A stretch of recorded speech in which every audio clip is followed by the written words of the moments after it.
नमस्कार दोस्तों, राधे राधे। आखिर क्यों श्री राम ने लक्ष्मण से कहा कि मेघनाथ का मस्तक भूमि पर कदापि गिरना नहीं चाहिए।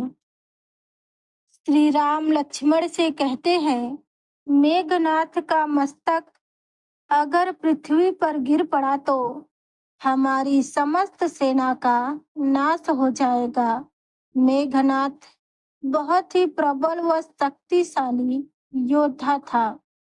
उसके जन्म के बाद वह सामान्य बच्चों की तरह रोया नहीं, बल्कि बादलों की गड़गड़ाहट की ध्वनि सुनाई दी।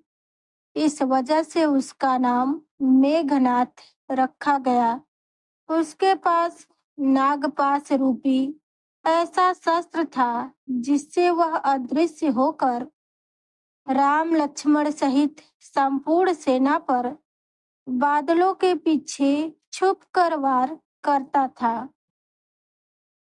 वह भली भांति जानता था कि संसार में किसी भी साधारण मनुष्य के हाथों उसका वध संभव ही नहीं है। मेघनाथ ब्रह्मांड का एक ऐसा योद्धा था जिसके पास समस्त दिव्य शस्त्र थे। उसके पास 3 महाअस्त्र थे, ब्रह्मास्त्र, नारायण अस्त्र व शिव जी का पाशुपात अस्त्र भी उसे प्राप्त था। उसे ब्रह्मा जी द्वारा वरदान था कि उसके रथ पर रहते हुए उसे कोई भी देवता मनुष्य पराजित नहीं कर सकते। मेघनाथ एक नारी व्रत का पालक था और सुलोचना परम पतिव्रता स्त्री थी। सुलोचना वासुकी नाग की पुत्री थी और लंका के राजा रावण के पुत्र मेघनाथ की पत्नी थी। लक्ष्मण के साथ हुए एक भयंकर युद्ध में मेघनाथ का वध हुआ। उसके कटे हुए शीश को भगवान श्री राम के शिविर में लाया गया था। अपने पति के मृत्यु का समाचार पाकर सुलोचना ने अपने ससुर रावण से राम के पास जाकर पति का शीश लाने की प्रार्थना की, किंतु रावण उसके लिए तैयार नहीं हुआ।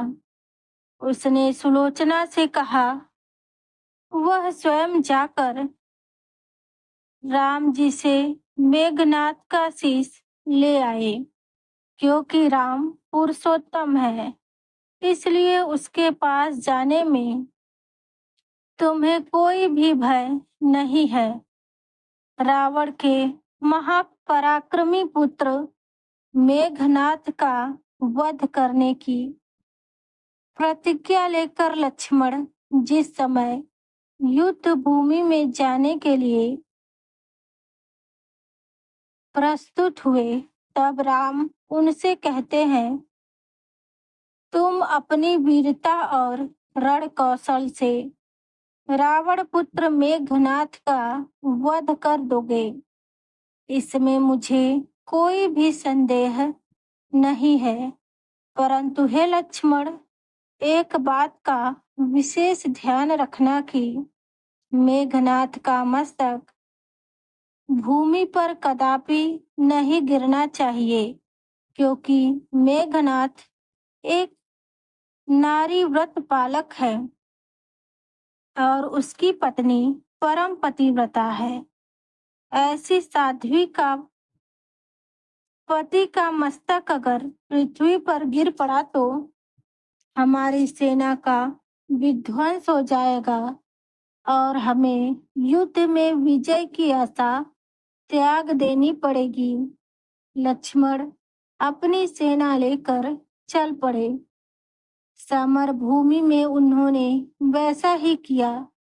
युद्ध में अपने बाणों से उन्होंने मेघनाथ का मस्तक उतार लिया और उसे पृथ्वी पर गिरने नहीं दिया। हनुमान उस मस्तक को लेकर रघुनंदन के पास आए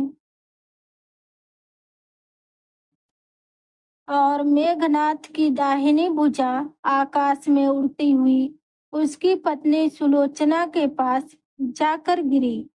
सुलोचना आश्चर्यचकित रह गई। दूसरे ही क्षण अत्यंत दुख से कातर हो विलाप करने लगी, पर उसने भुजा का स्पर्श नहीं किया। उसने सोचा, संभव है किसी अन्य व्यक्ति का भुजा हो। ऐसे में पर पुरुष का स्पर्श करने का दोष मुझे लगेगा।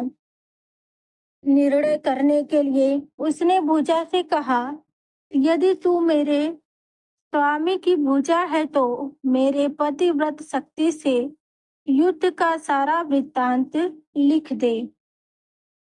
उस लेखनी ने लिख दिया, हे प्राण प्रिय, यह भुजा मेरी ही है। युद्ध भूमि में श्री राम के भाई लक्ष्मण से मेरा युद्ध हुआ। लक्ष्मण ने कई वर्षों से पत्नी, अन्न और निद्रा छोड़ रखी है।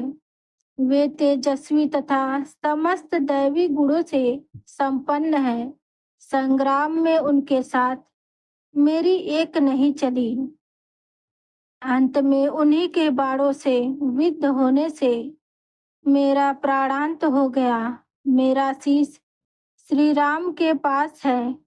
पति के भुजा से लिखे पंक्ति को पढ़ते ही सुलोचना व्याकुल हो गई।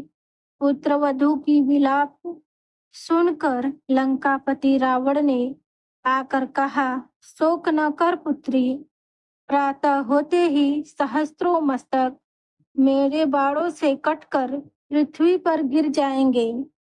मैं रक्त की नदियां बहा दूंगा। करुण चित्कार करते हुए सुलोचना बोली, इसमें मेरा क्या लाभ होगा? मेरे स्वामी के शीश की पूर्ति करोड़ों शीश भी नहीं कर सकेंगे। सुलोचना ने कहा, अब मुझे सती हो जाना चाहिए, किंतु मेरे पति का शव तो रामादल में पड़ा है। फिर वह सती कैसे हो? जब वह अपने ससुर से रावण से बात कही और शव मंगवाने के लिए प्रार्थना की, तब रावण ने उत्तर दिया, हे देवी, तुम स्वयं जाकर अपने पति का शव प्राप्त करो। जिसके दल में बाल ब्रह्मचारी हनुमान, परम जितेंद्री लक्ष्मण और एक पत्नी व्रती श्री राम हो, वहां जाने से तुम्हें डरना नहीं चाहिए। सुलोचना के आने का समाचार सुनते ही श्री राम खड़े हो गए और स्वयं चलकर सुलोचना के पास आए और कहा, हे देवी, तुम्हारे पति ब्रह्मांड के अत्यंत पराक्रमी योद्धा थे, किंतु विधि के लेखनी को कौन टाल सकता है? तुम्हें इस तरह देखकर मेरे मन में पीड़ा हो रही है। श्री राम ने आगे कहा, हे देवी, यह पतिव्रत की महिमा अपार है। उसकी शक्ति की कोई तुलना ही नहीं है। बताओ, मैं तुम्हारी कैसी सहायता कर सकता हूँ? सुलोचना ने अश्रुपूरित आंखों से प्रभु की ओर देखा और कहा, राघवेंद्र, मैं अपने पति का मस्तक लेने आई हूँ। श्री राम ने ससम्मान मेघनाथ का शीश मंगवाया और सुलोचना को दे दिया। पति का शीश देखते ही सुलोचना विलाप करने लगी और कहने लगी, हे सुमित्रा नंदन, तुम भूल कर भी गर्व मत करना कि इनका वध तुमने किया है। मेरे स्वामी को धराशायी करने की शक्ति किसी के पास नहीं थी। यह तो दो पतिव्रता नारियों का भाग्य था। आपकी पत्नी भी अत्यंत पतिव्रता और मैं भी पति के चरणों में अनुरक्त रखने वाली उनकी अनन्य उपासिका हूँ, पर दुर्भाग्य से मेरे पति एक पतिव्रता नारी के अपहरण करने वाले पिता का अन्न खाते थे और उन्हीं के लिए युद्ध में उतरे थे, इसीलिए परलोक सिधारे। चलते समय सुलोचना ने श्री राम से प्रार्थना की, भगवान, आज मेरे पति का अंत्येष्टि क्रिया है, इसलिए आज युद्ध बंद रहे। श्री राम ने सुलोचना की प्रार्थना स्वीकार की। पति का शीश लेकर सुलोचना चिता पर बैठकर कुछ ही क्षणों में सती हो गई।